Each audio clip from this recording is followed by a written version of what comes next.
ini kita menumpu kepada satu pembangunan negara. Itu satu yang amat penting, terutama dalam keadaan ekonomi dunia yang bergolak. Dengan pembangunan tersebut, maknanya kita mampu untuk memenuhi keperluan rakyat, terutama membantu rakyat dalam keadaan mereka berhadapan kos kehidupan yang tinggi. Jadi bajet ini satu bajet yang kita tumpukan, pastikan kita mencapai pertumbuhan yang mampan. Kemudian di samping itu kita pastikan yang rakyat mendapat pembelaan. So that basically. Ini bagi saya bajet yang terbaik lah. Dia melindungi semua golongan. Tak ada golongan yang tercicir nampaknya. Jadi rakyat boleh menilai bagaimana kerajaan terus memberikan pembelaan kepada rakyat.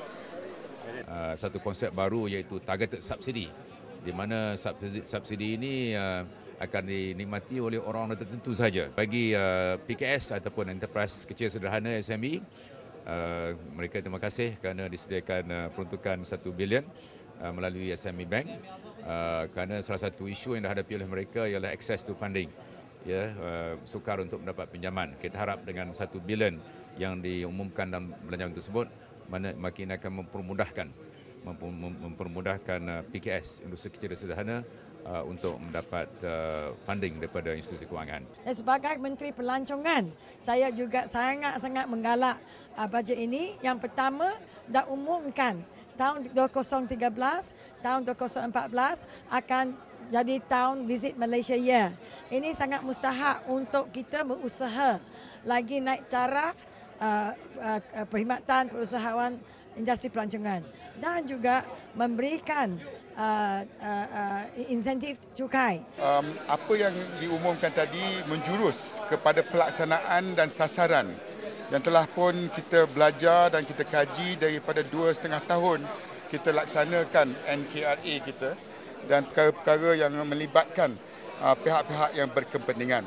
Jadi kita nak kehadapan dengan GTP 2, dengan NKRA jenayah yang baru dan perluasan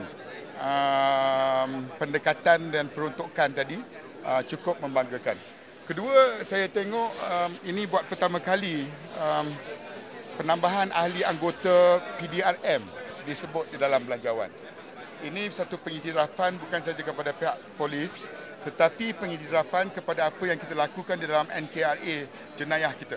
Kedua, bawah NKRA jenayah kedua, kita nak perluaskan stakeholders tadi, pihak yang berkepentingan, bermakna pemilik-pemilik pusat-pusat membeli belah, pihak-pihak pertubuhan penduduk yang kali ini diiktiraf dan diberikan peruntukan akan membantu kita memastikan apa yang kita secara serius mahu berdepan dengan jenayah dan juga kadar jenayah seperti dituntut oleh orang ramai akan diperhebatkan lagi, tetapi dengan sasaran tumpuan yang lebih berfokus dengan peruntukan tambahan ini iaitu 4.5% secara menyeluruh KDN, 68.8% tambahan di bawah NKRA jenayah.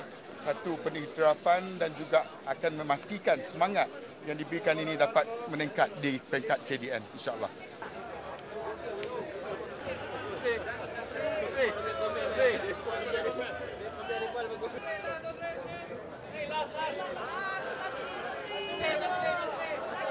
Thank you.